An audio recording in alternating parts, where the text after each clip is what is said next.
Bienvenidos, soy Carolina Díaz y junto a mi compañera Kersi Mina les vamos a compartir la mejor información electoral de la semana aquí en JNE Regional. Así es, Carolina, y previo al desarrollo de la información, veamos los titulares del programa.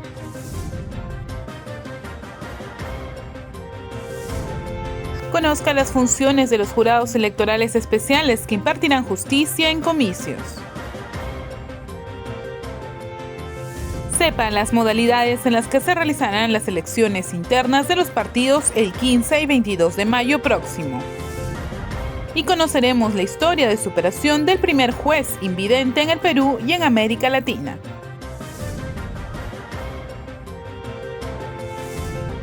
Esta semana se instaló el primer jurado electoral especial del JNE que impartirá justicia electoral en estas elecciones subnacionales. Se trata del Jurado Electoral de Lima Centro, ubicado en la capital del país. El Jurado Electoral Especial de Lima Centro se instaló este último lunes para dar inicio a sus actividades en el marco de las elecciones regionales y municipales. El tribunal quedó conformado de la siguiente forma. Como titulares están el presidente, el doctor Basilio Luciano Cueva Chauca, segundo miembro, el doctor Luis Antonio Landa Burgos, y como tercer miembro, la señora Liz Magali Díaz Rengifo. Acto seguido, el magistrado Cueva Chauca, titular del órgano electoral descentralizado, tomó juramento a los integrantes respectivamente.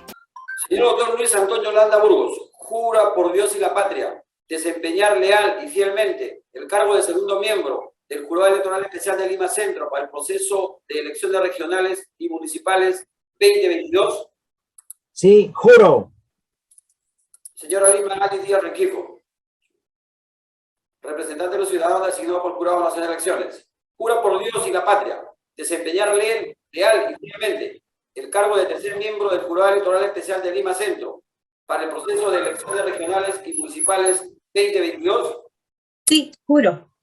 Tras la juramentación, el órgano electoral queda facultado para atender en primera instancia los expedientes sobre propaganda electoral, publicidad estatal, neutralidad y encuestas electorales que se generen en el ámbito nacional hasta la instalación del resto de jurados electorales. Para este proceso subnacional, el JNE estableció 93 circunscripciones administrativas y de justicia electoral, sobre las cuales se constituirán los jurados electorales. Los otros 92 órganos se instalarán el 16 de mayo. En la siguiente nota les contamos cuáles son las funciones que desempeñarán los jurados electorales especiales en el actual proceso electoral y de acuerdo al nuevo reglamento de gestión establecido por el JNE. El JNE instaló esta semana el primer jurado electoral especial de los 93 establecidos para impartir justicia electoral en las elecciones subnacionales de este año. Se trata del Jurado Electoral de Lima Centro, que administrará justicia en Lima, Breña y Jesús María. En entrevista con el exsecretario general del JNE, Félix Samaniego, se analizó las funciones que desarrollará en la primera etapa electoral. En esta primera etapa, este jurado electoral especial básicamente va a conocer temas de propaganda electoral y publicidad estatal. Así que esa es básicamente su función hasta esperar que se instalen los siguientes jurados electorales especiales que me parece que se van a instalar hacia mayo de este año. Una vez se instalen los 92 órganos electorales restantes, el próximo 16 de mayo, el Jurado Electoral de Lima Centro calificará e inscribirá las listas de candidatos, resolverá las tachas y exclusiones correspondientes y los expedientes sobre actas observadas. Evidentemente, la complejidad de un proceso de elecciones regionales y municipales es mucho más grande que un proceso de elecciones generales, porque se eligen gobernadores regionales a nivel nacional, se eligen alcaldes provinciales a nivel nacional y alcaldes distritales. Entonces, se genera una gran cantidad de listas y de inconvenientes al momento de inscribir sus listas, ya sea porque cometan errores, porque se presenten tachas y eso aumenta la carga procesal. El doctor Félix Samaniego recordó que en la actual coyuntura se publicó el reglamento de gestión de dichos órganos electorales en el que se establece y prioriza el uso de medios virtuales. Esto viene aparejado del uso de la firma digital y además de la atención virtual por mesa de partes y por mesa del Sistema Integrado de Jurisdicción Electoral, del SIGE. Entonces, con mucho acierto el jurado ha favorecido las actividades virtuales y además ha precisado, lo que no ocurría en otros reglamentos, el horario de atención de la mesa de partes virtual, que ahora va a ser de 8 de la mañana a 8 de la noche, y la atención presencial va a ser de 8 de la mañana a 4 de la tarde, para todos los jurados electorales especiales. Por último, Samaniego destacó la labor educativa y de fiscalización que desarrollarán cada uno de los jurados electorales especiales y el impacto que tendrán en las elecciones de octubre. Las actividades que desarrollan los jurados electorales especiales en lo que concierne a la fiscalización y a las acciones educativas son estrechamente coordinadas con la Dirección Nacional de Fiscalización y con la Dirección Nacional de Educación que tiene el Jurado Nacional de Elecciones. Estas actividades educativas que desarrolla el Jurado Electoral Especial, como dije, en coordinación con la Dirección Nacional de Educación del Jurado Nacional de Elecciones, son sumamente importantes en un proceso electoral porque tienen la finalidad de que la población, al momento de elegir, elija de manera informada. Cabe precisar que los jurados electorales no tendrán competencia en las elecciones internas que las organizaciones políticas llevarán a cabo en mayo próximo, en el contexto de las elecciones regionales y municipales. Recuerde que en periodo electoral está prohibida la difusión de publicidad estatal, salvo en algunas excepciones que se detallan en la siguiente nota. El Reglamento sobre Propaganda Electoral, Publicidad Estatal y Neutralidad señala que ninguna entidad o dependencia pública podrá difundir publicidad estatal durante el periodo electoral, a menos que se encuentre justificada. La directora de Fiscalización y Procesos Electorales explica qué dice la normativa y cuáles son sus excepciones.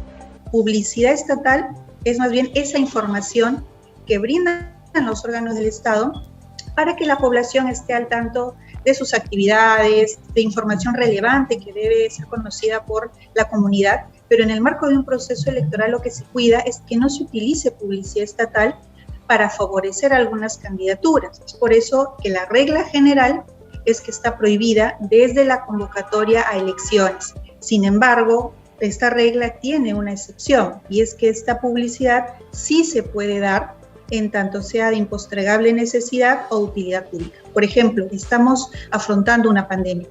¿Será necesario brindar información sobre salud? ¿Tengo que esperar a que pase el proceso electoral de elecciones regionales y municipales para brindarla?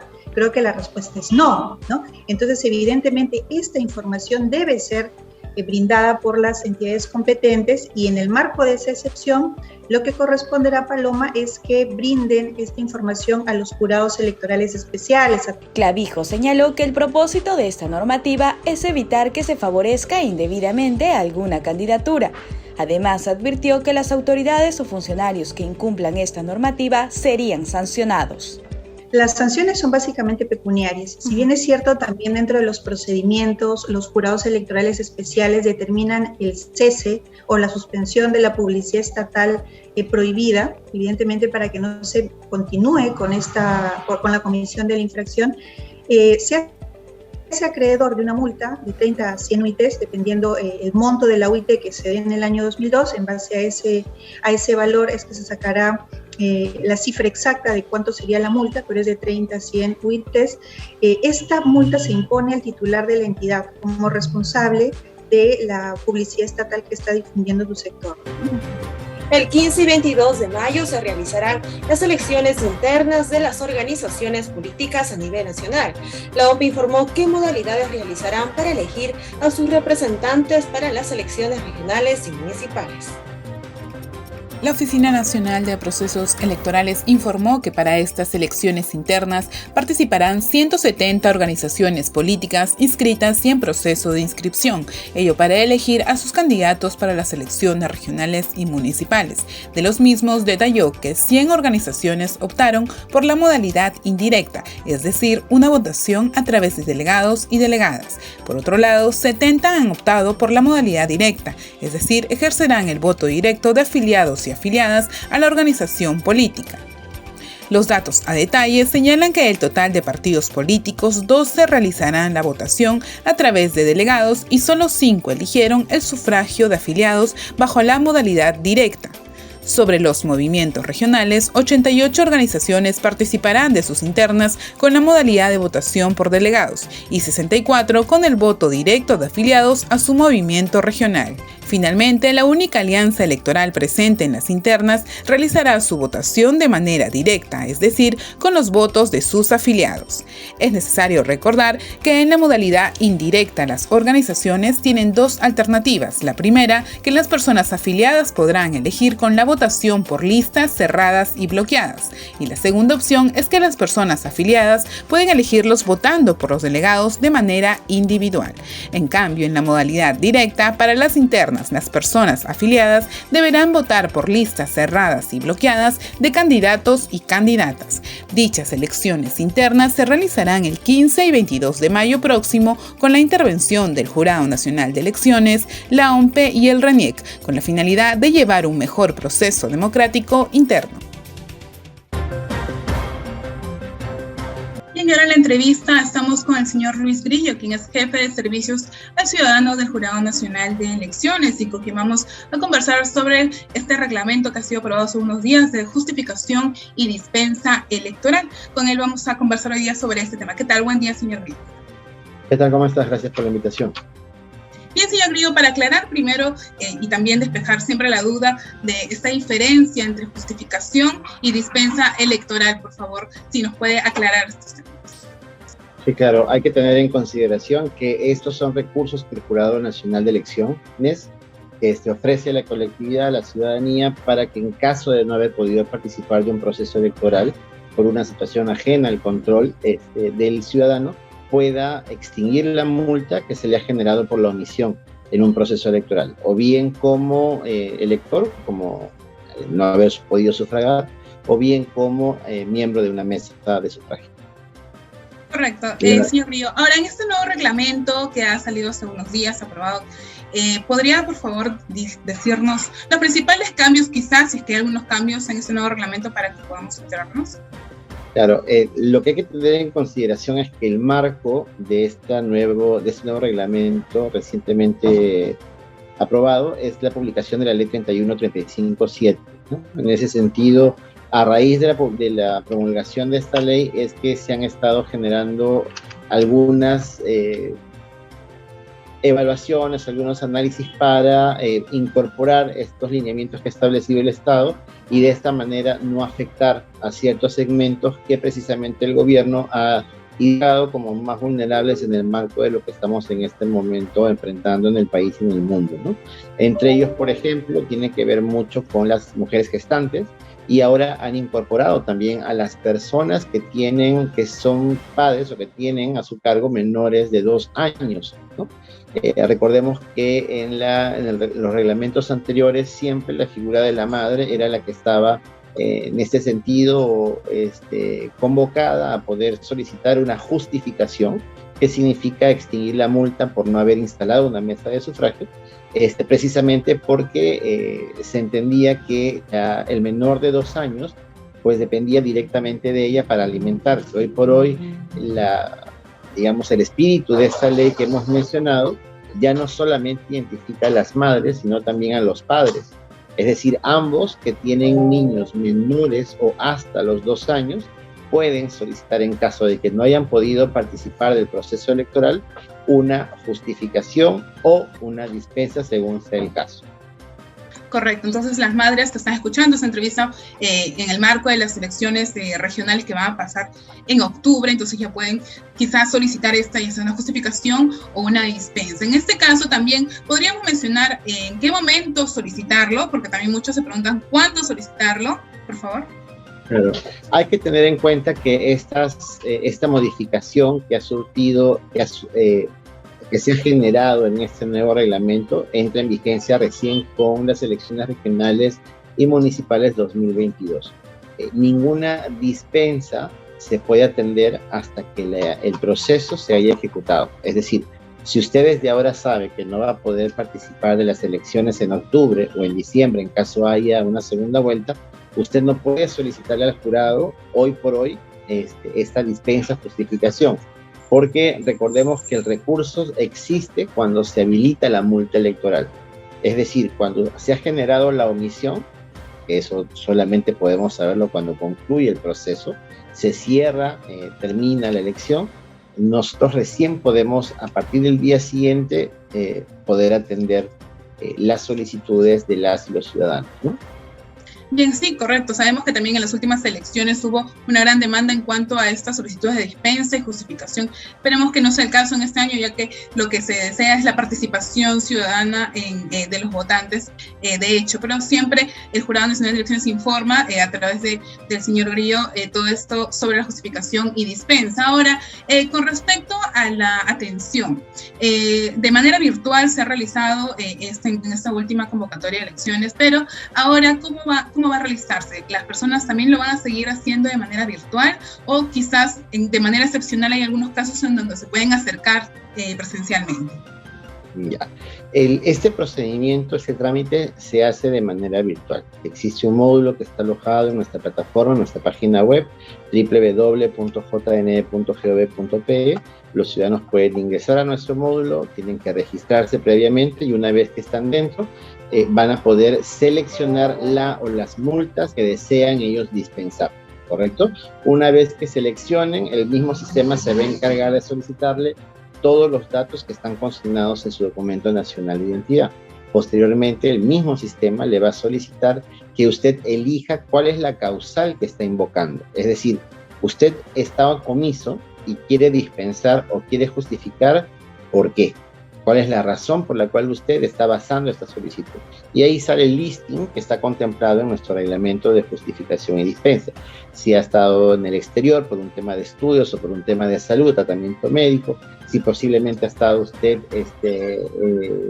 impedido de su libertad, si le robaron el DNI, si lo extravió, qué sé yo, ¿no? Si ha estado internado, hay diferentes razones por las cuales el reglamento contempla esta posibilidad de que los ciudadanos y las ciudadanas puedan solicitar ante el jurado una dispensa o justificación. En ese sentido, una vez que seleccionamos, el mismo sistema se va a encargar de pedir los requisitos para sustentar esa causa. Es decir, si por ejemplo yo estuve en el exterior porque estuve haciendo una maestría o unos estudios en Corea, yo tendré que sustentar, voy a tener que adjuntar a esta solicitud los documentos que acrediten fehacientemente los estudios realizados en el exterior. Usted me puede decir, pero los documentos están en coreano. Sí, el reglamento exige que en caso los documentos no se encuentren en idioma original, yo o algún traductor, no necesariamente que copia legalizada, una copia simple, haga una traducción del documento para nosotros poder comprender de qué se trata, ¿no? Normalmente los documentos que acreditan estudios en el exterior siempre indican la fecha que va a iniciar y la fecha que va a concluir. En función a ello, el proceso electoral tiene que cruzar estas fechas para nosotros poder, declarar procedente una solicitud de esta naturaleza. Es cierto que tanto la justificación como la dispensa tienen un costo por derecho de trámite, pero hay que también tener presente que este reglamento, precisamente por la ley que estuvimos mencionando, la 31357, tiene algunas causales vinculadas a este marco de la pandemia que nos está atacando a todos, en el que genera una gratuidad en estos trámites para algunas causales vinculadas directamente al COVID-19. En ese sentido, por ejemplo, si somos parte de los grupos de riesgo, es decir, si somos parte de los grupos que el Ministerio de Salud ha identificado como grupos vulnerables, personas de 65 años a más, personas con alguna comorbilidad, ¿no? Podemos solicitarla, ¿correcto? Adjuntando la documentación que sustente y de esa manera no tendremos que adjuntar un voucher por derecho de trámite porque la norma nos permite atenderla de manera gratuita. Hay que tener en consideración, y eso es importante, me parece, el espacio que nos estás ofreciendo, para aclarar a los ciudadanos que la participación en una elección, en un proceso electoral, es de carácter obligatorio hasta los 70 años, ¿correcto? Yo cumplo hoy 70 años y la elección es mañana, no estoy obligado a participar. Es decir, mi voto se vuelve facultativo. ¿Qué significa esto? Que yo puedo o no ir a votar y no me va a generar una multa. Antes de los 70 años, 69 años, 11 meses, 30 días, antes que yo cumpla 70 años, yo estoy obligado a participar. Ahora, la norma, el reglamento, no le está diciendo al ciudadano que no vaya a votar. No entendamos mal, ¿no? Que eso ha sido, digamos, parte de la casuística que hemos estado recibiendo en el proceso anterior en las elecciones generales. Que la gente dice, no, ya ahora la edad para votar solamente es hasta 65 años. No es así. Es obligatorio votar hasta los 70. Pero lo que dice la norma es que usted que tiene de 65 para adelante está más vulnerable a poder contraer el COVID-19. Entonces, si usted no ha podido votar, el Estado le ofrece este recurso para que usted extinga la multa, correcto, generada por esta omisión. No le está diciendo que se haya bajado la edad, la Constitución no se ha modificado, entonces hay que tener en cuenta eso. No es de oficio que el jurado va a proceder a dispensar, no. Es el ciudadano quien tiene que solicitar, de parte tiene que solicitar a la institución, ¿correcto? Bien, entonces siempre es bueno recordarlo, la edad máxima para que el voto vuelva facultativo en este caso, no es que no vayan a votar, sino que si desean van a votar, pero siempre nosotros estamos viendo en el caso de salvaguardar la salud de los ciudadanos en este marco de la pandemia, que también está realizado este nuevo reglamento, ¿no?, que ha publicado el Jurado Nacional de Elecciones. Ahora, con respecto a esta justificación y dispensa que se está pidiendo, ¿hasta qué fecha? O sea, sabemos después de que la elección se realiza, se puede solicitar la justificación de dispensa, pero ¿hasta qué fecha los ciudadanos pueden hacer este trámite para que antes de que se genere ya su multa electoral?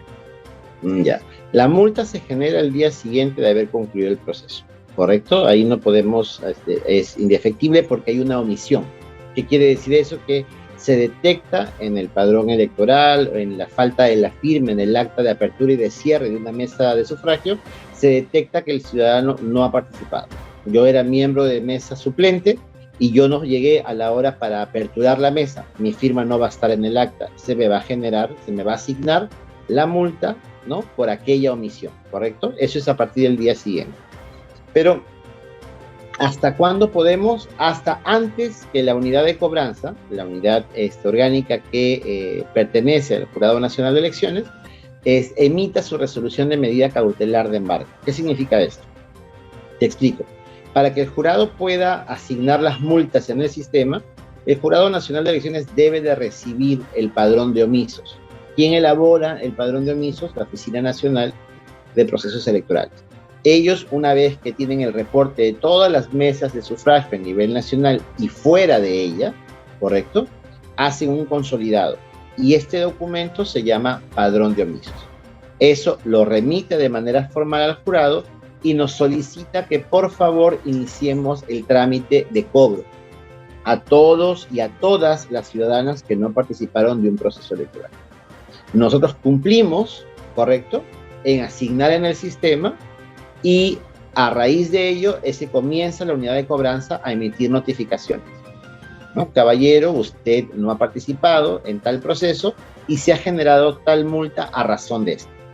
Sírvase, por favor, acercarse a cualquier agencia del Banco de la Nación o a través de Págalo.p, que es una plataforma que, vuelvo a recalcar en este espacio, no pertenece al jurado, pertenece al Banco de la Nación. Y a través de estos canales que tiene el Banco de la Nación, usted puede pagar sus multas, ¿correcto? Una vez que las pagues, inmediatamente en el sistema desaparece y no hay ningún problema. ¿Bien? Entonces, ¿qué es lo que sucede? Que cuando se generan las multas y la unidad de cobranza va notificando, si no nos hacemos responsables de estas notificaciones recibidas, pasa de una etapa ordinaria la cobranza a una etapa coactiva. Y si usted no atiende ahí, lo que hace la unidad de cobranza es emitir una resolución de medida cautelar de embargo, comunicando a todas las entidades bancarias que usted ha sido omiso en tal proceso y se le ha generado esta multa, ¿correcto? Entonces los bancos van a informar al jurado si usted tiene o no cuenta bancaria con ellos. Si en caso lo hubiera, informa a la institución para que nosotros procedamos a hacer el cobro respectivo. Pero ojo, eso no se da a los 2 días ni a los 3 días de acabado el proceso, eso se da al año, a veces año y medio, ¿correcto? Entonces, los ciudadanos tienen bastante tiempo, una vez concluido el proceso, para, en caso de tener la documentación que acredite que ha sido razones ajenas a su control el que no haya podido participar de un proceso, solicitar una dispensa y o una justificación. y caso contrario, también para pagar sus multas, para no llegar hasta el extremo a que el jurado emita una resolución cautelar de embargo, se comunique a todas las entidades financieras del país, ellos retengan las cuentas, porque al retener las cuentas, ¿qué sucede? Ya no solamente le comunica al jurado lo que tiene que cobrar por la omisión o por la multa asignada, sino también hay una comisión del banco de por medio. Entonces, para evitar todas estas situaciones engorrosas, es mejor poder atender a tiempo estas responsabilidades, que no es de otra persona que del ciudadano. Si el ciudadano no se responsabiliza, nosotros cumplimos con la tarea de notificar y de cobrar aquello que la Oficina Nacional de Procesos Electorales nos ha solicitado con documento formal a través del padrón de omisios, vuelvo a repetir. Correcto, entonces ya sabemos, siempre para evitar generación de multas electorales debemos asistir a votar en esta próxima elección, que es en octubre próximo ya para esas elecciones regionales y municipales. De todas maneras, vamos a atender al señor Luis Grillo en otra ocasión para seguir disipando estas dudas que se puedan generar a lo largo de las elecciones. Bien, muchas gracias, señor Grillo, por la entrevista. Gracias, muy amable, que tengan un buen día. Y nosotros nos vamos a una breve pausa y volvemos con más información.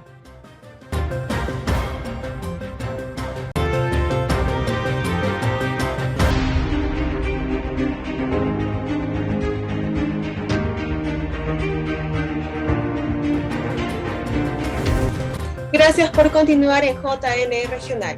El canal Media TV de Ayacucho destacó el rol educativo y de formación electoral de los programas emitidos por el Jurado Nacional de Elecciones. El medio regional señala expectativas por el contenido en el marco de elecciones regionales y municipales de este año. Irving Choja es propietario del canal más importante de la región Ayacucho, Media Televisión.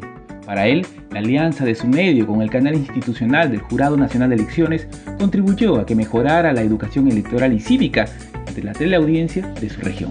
Bien, la alianza que tenemos con el Jurado Nacional de Elecciones y Media TV ha ayudado para que tanto el público, los electores, como los propios candidatos puedan informarse, porque no teníamos antes una información electoral de este tipo, y bueno, a raíz de que empezamos nosotros a difundir, a retransmitir los contenidos que genera el Jurado Nacional de Elecciones, la gente se puede informar, la gente puede estar al tanto de todo el proceso que se vive, sobre todo en esta época.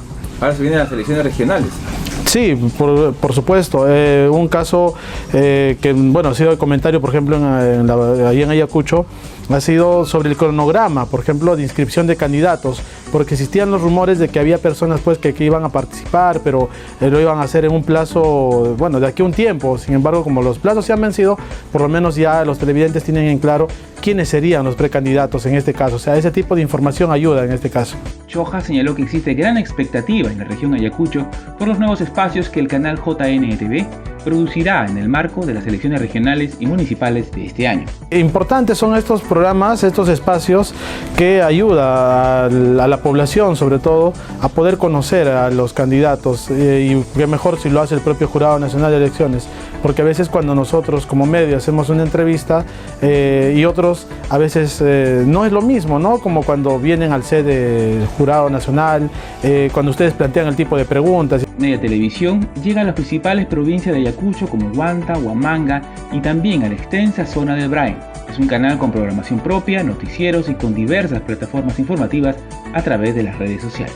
El canal ya tiene 8 años, empieza en la provincia de Huanta. Teníamos inicialmente un plan de expansión, pero con toda la infraestructura de trasladarnos a la capital del departamento, pero por circunstancias de la vida y la pandemia sobre todo, nos hemos quedado y hemos instalado pues nuestro centro de operaciones en la provincia de Huanta, desde donde se emite. Inicialmente la cobertura era en la provincia, pero en la actualidad salimos en la provincia de Huamanga, que es la capital del departamento de Ayacucho, y bueno, a través de los cable operadores es posible llegar a más lugares, cubrir mayor cantidad de población y por supuesto algunos distritos aledaños a quienes también llegan, o sea, llegamos a través del sistema de cable.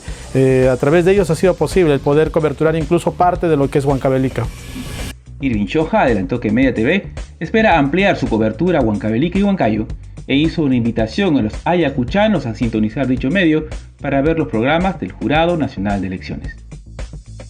La gente tiene que sintonizar el canal 40 en el caso de la provincia de Huanta, canal 11 en la provincia de Huamanga, todos los días a las 8 de la noche para poder ver JN TV Noticias, y los fines de semana a las 8 de la mañana JN Regional. Representantes del JNE, la OMPE y el RENIEC participaron como observadores de la misión de la UNIORE a fin de garantizar la transparencia en las elecciones de Costa Rica. En la siguiente nota vemos parte del trabajo desempeñado. Este 6 de febrero, Costa Rica llevó a cabo sus elecciones nacionales. En ese contexto, el Tribunal Supremo Electoral del país invitó a los representantes de los organismos electorales peruanos a integrar la misión de observadores internacionales para velar por la transparencia del proceso. Integraron la misión de la UNIORE el director nacional de las oficinas desconcentradas del JNE, Paul Vizcarra, el jefe de la OMPE, Piero Corbeto, y la jefa del RENIEC, Carmen Velarde. Las autoridades electorales viajaron a Costa Rica desde el 13 de febrero para recibir las capacitaciones correspondientes. Durante el día de la jornada electoral, la delegación liderada por el director ejecutivo de CAPEL, José Thompson, inició sus funciones desde las 5 de la mañana con la observación de la apertura de la Junta Receptora de Votos. La misión de la UNIORE fue distribuida en 6 rutas por diferentes centros de votación. Durante el recorrido verificaron la concurrencia a los locales y que se cumplan los protocolos de bioseguridad. Entre otras actividades, visitaron el call center que el Tribunal Electoral habilitó para que la ciudadanía pueda llamar ante cualquier duda o denuncia. También verificaron el proceso de recepción de las valijas con las boletas electorales luego de finalizadas las elecciones enviadas por la Junta Receptora de Votos. La misión concluyó sus funciones con la presentación de sus respectivos informes previo a la transmisión de resultados de las elecciones en Costa Rica. La abogada de Secretaría General del JNE, Zulema Aliaga, detalló las imprecisiones de la ley que previene y sanciona el acoso político hacia las mujeres en el marco de su participación política. Tras el acuerdo del JNE remitido al legislativo sobre la imposibilidad de reglamentar la ley contra el acoso político por falta de claridad de la norma, la abogada de Secretaría General de la institución, Zulema Aliaga, detalló las imprecisiones más resaltantes. Falta de determinación relativa si es un delito o podría ser una infracción de naturaleza administrativa, nos conlleva a quedarnos sin un órgano que aplique esta norma, porque no podríamos nosotros subrogarnos como legisladores penales, no tenemos la competencia, tampoco tenemos la competencia para aplicarlos, no somos jueces penales. Y por otro lado, si hablamos de un procedimiento sancionador, tampoco se ha atribuido o se ha otorgado al jurado expresamente la potestad sancionadora. Esta potestad sancionadora no puede ser de ninguna manera tomada de una interpretación, de una suposición o presumirla, sino que la misma ley nos explica y nos señala que debe ser otorgada de manera expresa, inequívoca. Y al no haberse otorgado al jurado, el jurado no podría reglamentar y tampoco podría aplicar. Explicó además cuáles serían las consecuencias de no modificar la norma y exhortó al Congreso se discutan las observaciones brindadas por el Jurado Nacional de Elecciones. Dejar la redacción tal cual está, como ya se ha señalado a lo largo de esta entrevista, es generar impunidad, es generar situaciones de acoso, de desincentivar, de menoscabar los derechos políticos de las mujeres o también de los varones dentro de su vida pública, sea política o institucional. Es dejar sin un instrumento de regulación de estas conductas hasta su desaparición en el tiempo, por lo que habría impunidad respecto a que no se esté sancionando. Otro de los problemas que trae una regulación como esta es que no se protege ni a la víctima o al agraviado por los actos de acoso, y tampoco podríamos nosotros llevar a cabo un debido procedimiento, un debido proceso respecto a quien nosotros señalamos como agente infractor o el agente activo de este tipo de conductas. Exhorta, en todo caso, de una manera respetuosa al Congreso de la República a que pueda tomar las acciones y medidas que correspondan dentro del ámbito de sus funciones. Nosotros no podríamos subrogarnos como legisladores, pero sí llamamos a la representación nacional a que pueda adecuar esta norma para que pueda de esa manera proteger y eliminar y erradicar estas conductas que a lo largo de la historia se han visto que han afectado tanto el desarrollo político. De igual forma, la especialista del JNE señaló el compromiso del Jurado Nacional de Elecciones para erradicar el acoso político. El jurado tiene un compromiso expreso, un compromiso que ha difundido a lo largo de estos años de erradicar cualquier tipo de violencia contra la mujer, en específico la violencia política. Sin embargo, al no haberse atribuido expresamente esta posición sancionadora o al no haberse precisado el órgano que tiene que aplicar esta sanción por estos actos que restringen los derechos políticos de las personas, porque también amplía un espectro, no solamente para mujeres, sino también amplía para cualquier condición de afiliado, cualquier representante, no únicamente la primera parte de la ley que es señalada para las mujeres.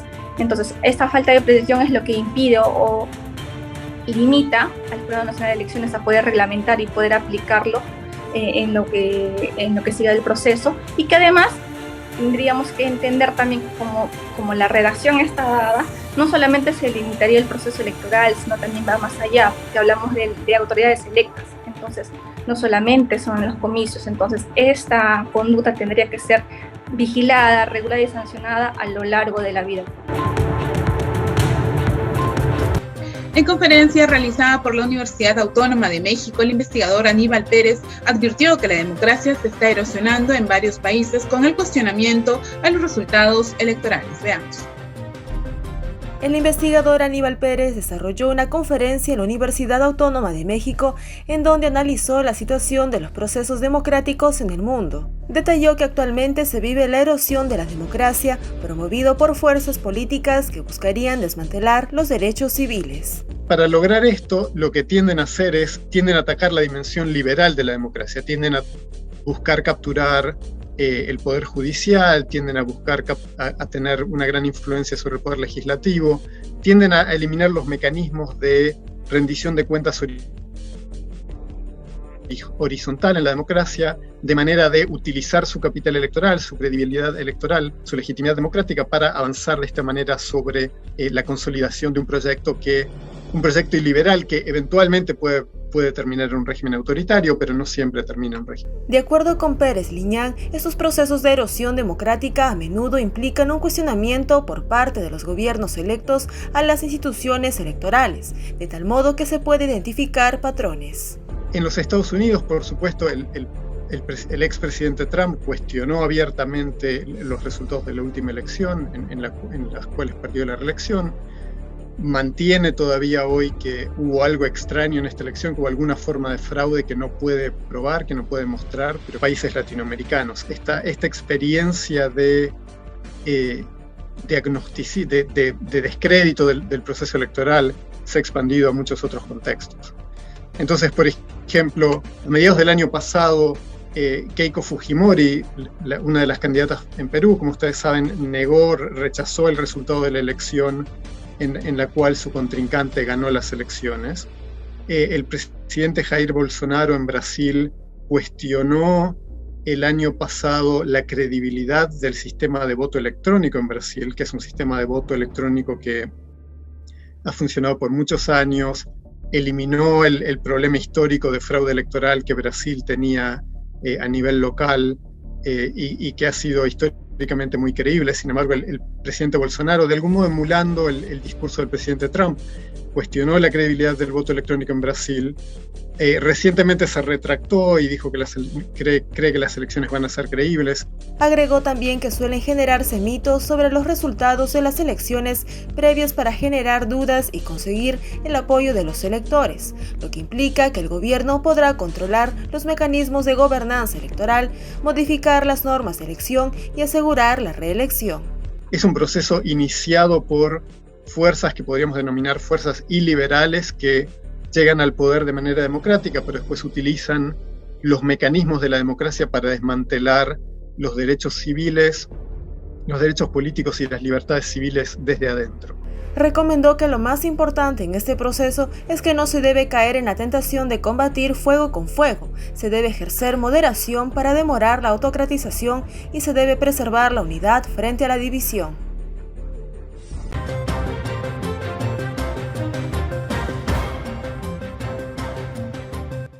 Esta mañana nos acompaña Vanessa Huacha, jefa de la oficina regional del Indecopi en Lambayeque. La hemos invitado para conocer la campaña de fiscalización de vuelta al cole con el Indecopi en este 2022. Vanessa, muy buenos días, bienvenida. Cuéntanos en qué consiste la campaña, desde cuándo iniciaron esta actividad. Muy buenos días, reciban el más cordial saludo de parte de la Oficina Regional del Indecopi Lambayeque, y en esta oportunidad para comentarles acerca de la campaña De Vuelta al Cole con el Indecopi 2022. Te recuerdo que como Indecopi es la Autoridad Nacional de Protección al Consumidor. En ese sentido, realizamos un monitoreo constante año a año al servicio educativo privado. En este caso, a través de esta campaña, lo que buscamos es concientizar e informar a los padres de familia, a las instituciones educativas acerca de sus obligaciones y derechos.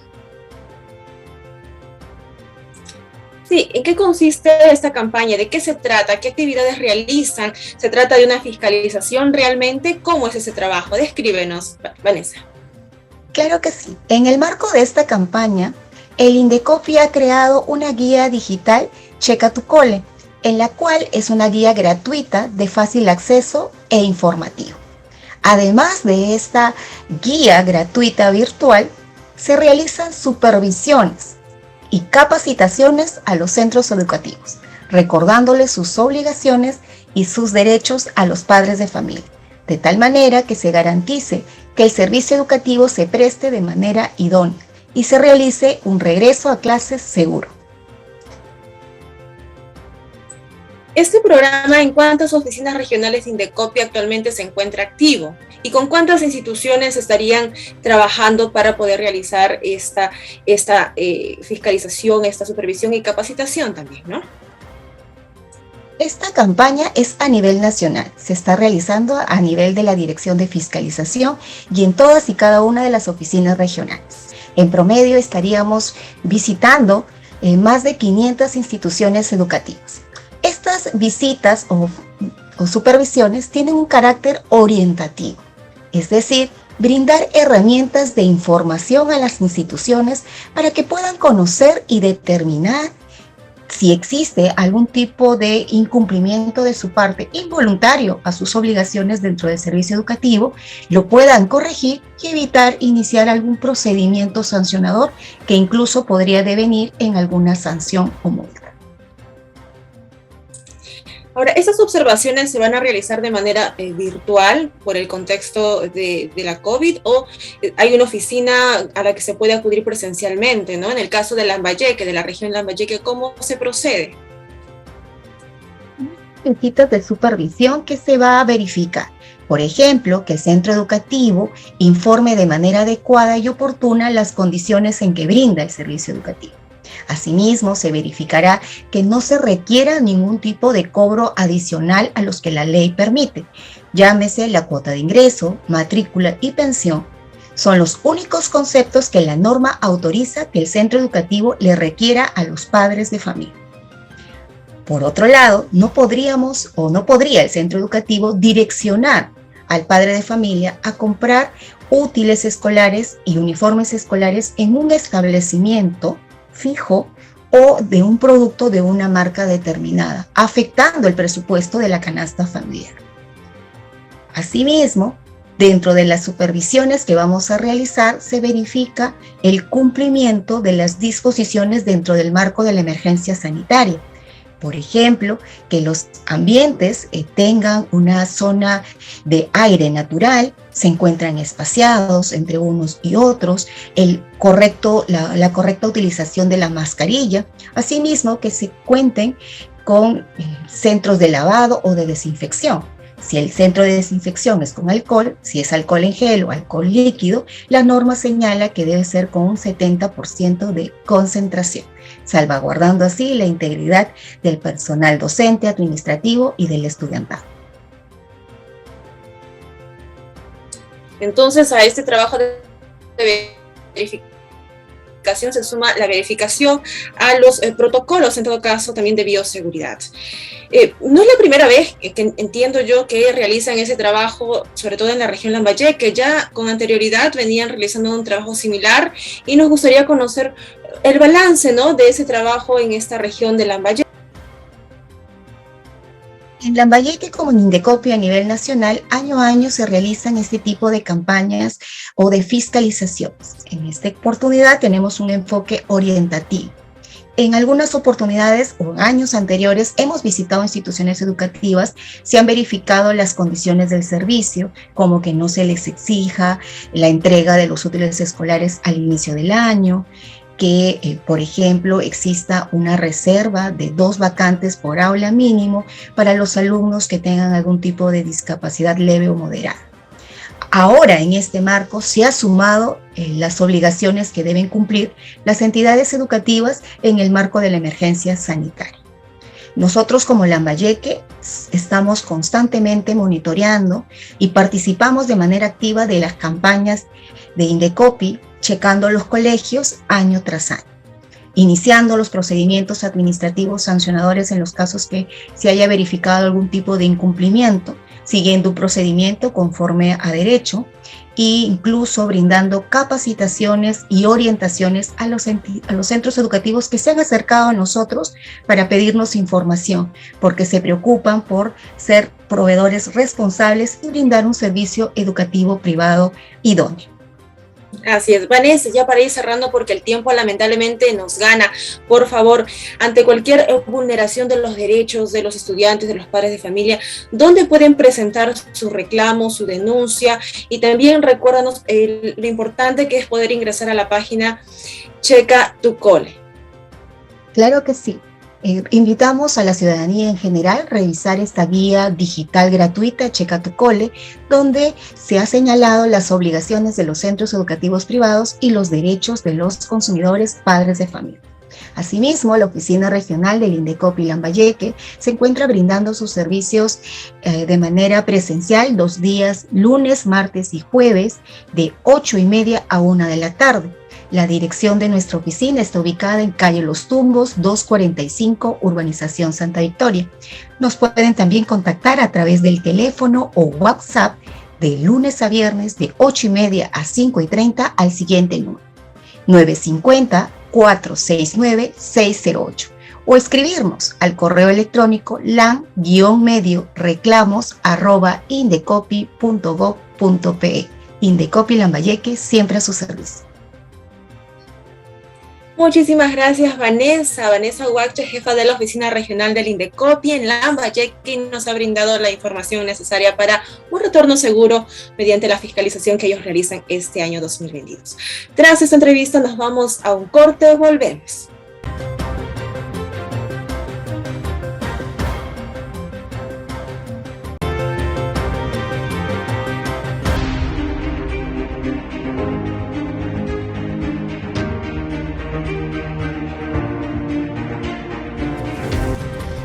Estamos de regreso aquí en JN Regional y ahora Vanessa Castillo del RENIEC nos reporta a continuación las noticias más importantes del ente registral en todo el país.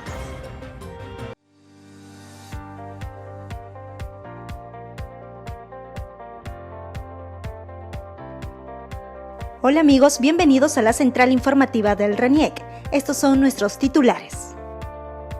Más de 24 millones de peruanos votarían en las elecciones regionales y municipales 2022. Campaña de documentación a niños de albergue en Arequipa. RENIEC tramita renovación de DNI de menor indocumentado.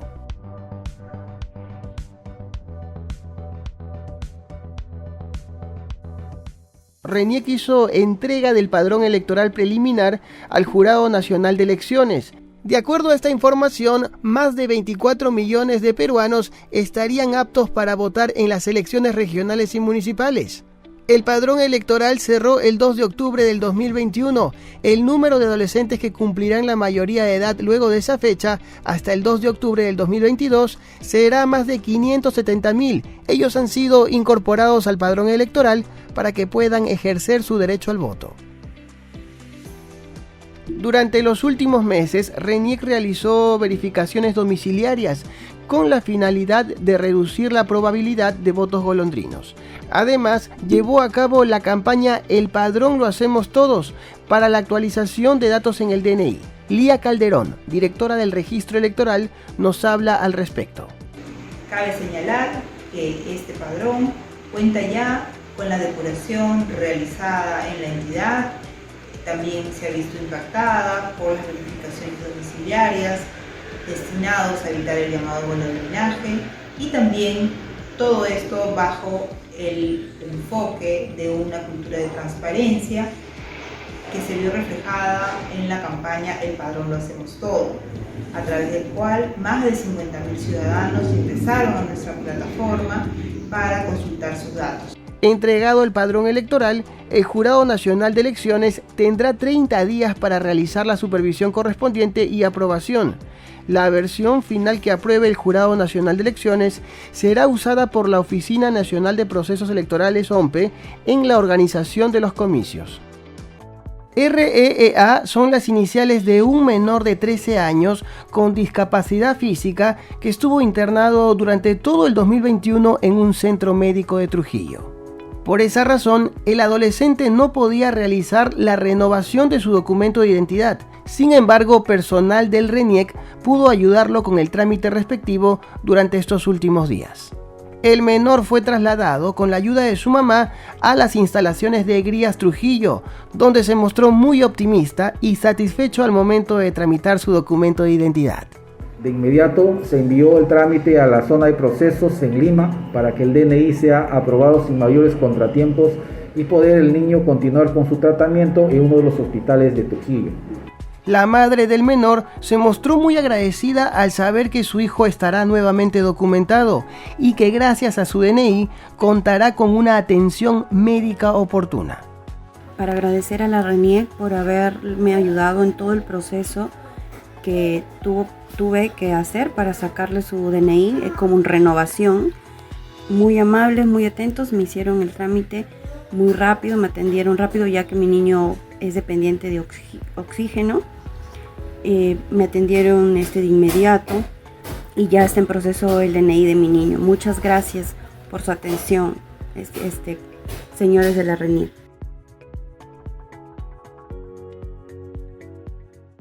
Gracias amigos por acompañarnos en esta edición de la Central Informativa del RENIEC. Recuerde que para mayor información puede ingresar a nuestra página web o visitar nuestras redes sociales. Hasta pronto. Es el turno del Seguro Integral de Salud, que nos informa de las acciones más relevantes de su sector en su microinformativo CIS a tu servicio. Gracias por el pase. Bienvenidos a esta nueva edición del microinformativo CIS a tu servicio. Gracias a los sistemas de afiliación implementados y las normativas para lograr el aseguramiento universal en salud, la población asegurada del CIS creció en 5 millones. Los detalles en la siguiente nota. Durante la emergencia sanitaria por la COVID-19, la población asegurada al CIS aumentó en más de 5 millones. Gracias a la normativa emitida por el Estado para lograr el aseguramiento universal en salud, así como los innovadores sistemas de afiliación virtual implementados por el CIS, el número de personas que cuentan con un seguro de salud gratuito ascendió a 25 millones en todo el país. Hace 20 años, el CIS contaba con 5.863.687 afiliados, el 21.93% de la población peruana. Hoy es la aseguradora más grande del país y brinda protección financiera al 69% de la población nacional, llegando a 25.297.063 asegurados. El CIS brinda cobertura integral y gratuita a todos sus afiliados que forman parte de los 5 planes de seguro. Recuerda cumplir las medidas preventivas para evitar los contagios por la COVID-19. Muchas gracias por tu atención. Nos vemos en nuestra próxima edición del microinformativo CIS a tu servicio. Veamos en el siguiente informe del Poder Judicial una gran historia de superación. Conozca al juez Edwin Bejar del Cusco, el primer magistrado invidente en la judicatura peruana y también en América Latina. Dicen que cuando el esfuerzo se vuelve costumbre, los éxitos se convierten en una constante. Yo siempre he dicho que si es que una persona tiene que esforzarse para poder estudiar y culminar, para una persona con discapacidad tiene que esforzarse el doble o el triple. Disciplina, perseverancia y gran capacidad resaltan la labor que el doctor Edwin Béjar Rojas ha puesto siempre por encima de cualquier dificultad para ejercer su labor día a día, desde que en 2012 se convirtiese en el primer magistrado invidente de toda Latinoamérica, quebrando todo tipo de prejuicios. Ahora sé que se han abierto las puertas, ya hay magistrados en Chile, en Colombia, he escuchado hace poco que en función de nuestra experiencia peruana fue recogida para que España hace 3 años pudiera aperturar formalmente el acceso a la carrera judicial para personas con discapacidad visual. Cuando tenía 1 año de edad cayó del 2º piso de su casa. La severa lesión provocó una hemorragia interna que, mal curada, deshizo toda esperanza de evitar que el mundo que conocía fuera apagándose año tras año.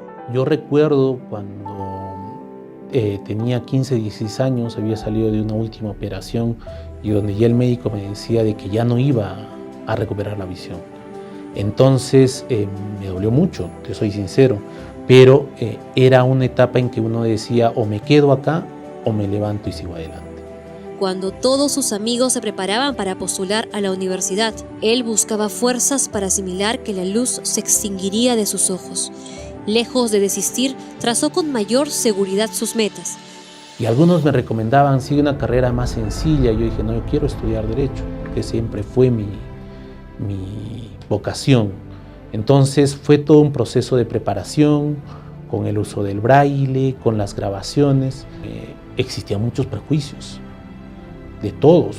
En sus 9 años como magistrado ha emitido decisiones que cambiaron los parámetros de nuestra justicia, protegiendo la capacidad de ejercicio de personas con deterioro mental, con una sentencia de fácil lectura y la primera sentencia por bullying en el país. El puesto que tengo de juez de familia me permite trabajar mucho con grupos vulnerables, niños, niñas, mujeres, adultos mayores, personas con discapacidad, que gran parte de sus derechos son vulnerados día a día y en diferentes formas. He podido demostrar que sí se puede, que no se rinda. Creo que con esfuerzo, con dedicación, con persistencia, uno puede salir adelante, puede conseguir sus objetivos. Muchas gracias como siempre por seguirnos en el canal 516 de Movistar TV, las redes institucionales del ente electoral y por la frecuencia de nuestros 24 canales aliados. Los invitamos a seguir la programación del canal del JNE y los dejamos con imágenes del paro de la Marina en el distrito de Miraflores en Lima. Permiso.